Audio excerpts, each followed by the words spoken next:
अगर आप जानना चाहते हैं कि राइनोप्लास्टी सर्जरी कैसे परफॉर्म की जाती है, देन ये वीडियो डेफिनेटली आपके लिए है, क्योंकि हम इस वीडियो में आज बताएंगे कि राइनोप्लास्टी सर्जरी में कैसे परफॉर्म की जाती है इंट्रा ऑपरेटिव वीडियो दिखा के।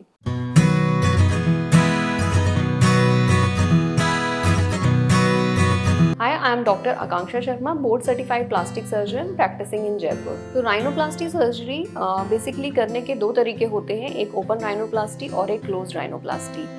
Open rhinoplasty most common method है राइनोप्लास्टी सर्जरी करने का, क्योंकि ओपन राइनोप्लास्टी हमें एक एक्सेस देता है नोज को कम्प्लीटली, जिसमें हम आपका नेजल हम्प, नेजल बोन की मैनिपुलेशन कर सकते हैं, टिप को ऑल्टर कर सकते हैं, साइड में जो ये एला होते हैं इनको भी हम चेंज कर सकते हैं। So open rhinoplasty most common procedure है करने का, एंड जो अदर प्रोसीजर है वो है क्लोज राइनोप्लास्टी। क्लोज राइनोप्लास्टी में आपको ऑब्वियसली स्किन पे कोई कट नहीं आता है, लेकिन क्लोज राइनोप्लास्टी में हमारे पास एक लिमिटेड एक्सेस होता है नोज को मैनिपुलेट करने का, नोज को चेंज करने का, जिसमें मोस्टली क्लोज राइनोप्लास्टी में हम तब कंसीडर करते हैं जब हमें सिर्फ टिप में ऑल्ट्रेशन चाहिए, थोड़ा बहुत, यानी कि मिनिमल ऑल्ट्रेशन, तो हम क्लोज राइनोप्लास्टी कंसीडर कर सकते हैं।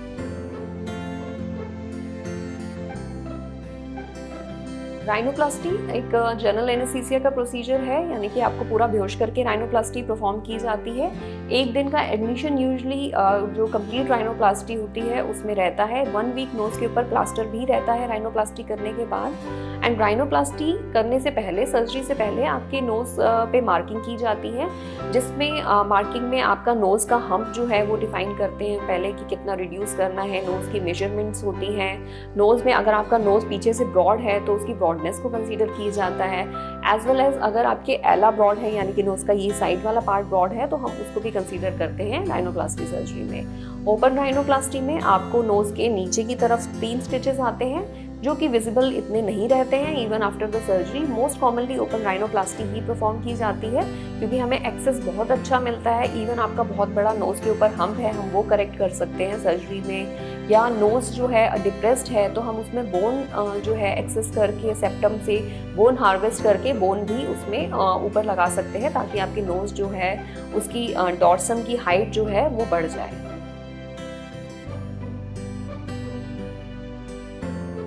सर्जरी में पेशेंट को पूरा बेहोश किया जाता है, एंड जनरल एनेस्थीसिया मिलने के बाद सर्जरी में पहले मार्किंग की जाती है, जैसा कि बताया गया है।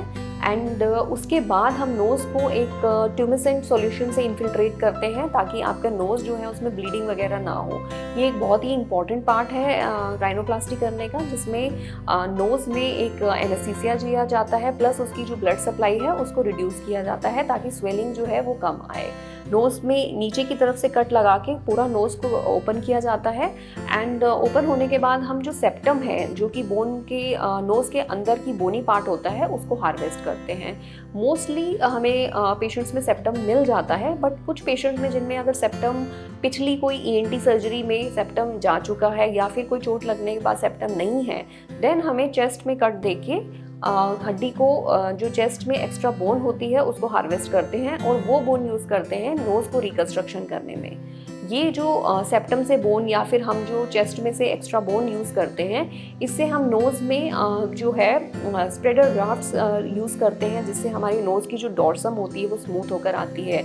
आपने मोस्टली देखा होगा कई इनमें मॉडल्स में या सेलिब्रिटीज़ में, जिसमें नोज़ की डॉर्सम जो है बहुत हाईलाइटेड लगती है। तो ये एक राइनोप्लास्टी के बाद जब स्प्रेडर ग्राफ्ट यूज़ होते हैं, वो तब नोज़ वैसी दिखती है। एंड यही जो बोन हम हार्वेस्ट करते हैं नोज़ की टिप में यूज़ की जाती है, जिनकी टिप ड्रूपी होती है, नीचे की तरफ होती है, तो हम उसमें टिप में भी बोन हार्वेस्ट करके प्लेस करते हैं, सो दैट जो हमारी टिप है वो भी प्रॉपरली प्लेस हो। प्लस बोनी रिडक्शन एक बहुत इंपॉर्टेंट कंपोनेंट है राइनोप्लास्टी का, जिसमें आपकी जो ये बोन साइड पे होती हैं, जो वाइड अपार्ट होती हैं, जिसकी वजह से नोज जो है ब्रॉड लगता है, हम उसको भी रिड्यूस करते हैं, बोन्स को रिड्यूस करते हैं। इसके अलग अलग तरीके हैं इन बोन्स को रिड्यूस करने के, बट रिजल्ट हमारा सेम रहता है। बोन्स को रिड्यूस करने के बाद, बोन्स रिड्यूस होने के बाद और ये सब प्रोसीजर करने के बाद देन हम टिप पे आते हैं। जो टिप है बहुत ही इंपॉर्टेंट पार्ट है राइनोप्लास्टी सर्जरी का, जिसमें कि टिप जो है आपकी शार्प की जाती है। अगर टिप डाउन है तो उसको हम एलिवेट करते हैं, टिप को शार्प करते हैं, और हमारे कुछ सूचर्स होते हैं, जो स्पेशल सूचर्स होते हैं जो हम प्लेस करते हैं, जिससे कि टिप की शार्पनिंग आती है। टिप वर्क जो है एक बहुत इंपॉर्टेंट है पार्ट राइनोप्लास्टी का।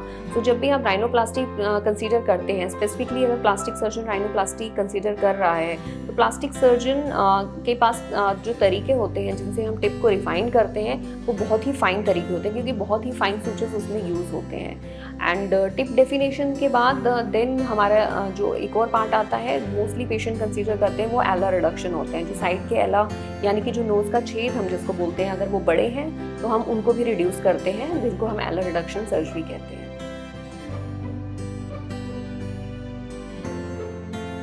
तो सर्जरी कंप्लीट होने के बाद नोज़ के अंदर एक पैक रखा जाता है जिसको हम नेज़ल पैक बोलते हैं। वो 1 डे के लिए रखा जाता है। नेक्स्ट डे हम वो नेज़ल पैक रिमूव कर देते हैं, बट नोज़ के ऊपर प्लास्टर रहता है in most of the cases, और वो प्लास्टर हम 7 डेज़ के बाद रिमूव करते हैं। 7 डेज़ के बाद आपका एक रिविजिट रहता है जिसमें वो प्लास्टर रिमूव करते हैं, प्लस नोज़ के नीचे जो बाहर की तरफ 3 स्टिचेस आते हैं वो रिमूव करते हैं। बाकी सारे स्टिचेस जो होते हैं वो नोज़ के अंदर रहते हैं, और नोज़ एब्जॉर्बेबल स्टिचेस होते हैं जिनको हमें रिमूव नहीं करना होता है। एंड इम्पॉर्टेंट होता है सर्जरी के बाद कंसीडर करना कि 6 हफ्ते तक आपको नाक के ऊपर चोट नहीं आनी चाहिए, क्योंकि नोज़ एक पूरे तरीके से बनाई जाती है। उसकी जो हड्डी होती है वो उस टाइम आप कह सकते हैं कच्ची होती हैं, वो बोन्स वो दोबारा सेट होने में टाइम लेती हैं। तो 6 हफ्ते तक नोज़ के ऊपर कोई चोट नहीं आनी चाहिए, और अगर आप स्पेक्स वगैरह यूज़ करते हैं तो स्पेक्स आपको अवॉइड करनी पड़ेगी 6 हफ्ते तक। सर्जरी से रिलेटेड और भी वीडियो हम बनाते रहेंगे। आप हमारे चैनल को लाइक एंड सब्सक्राइब कर सकते हैं जानने के लिए राइनोप्लास्टी के बारे में।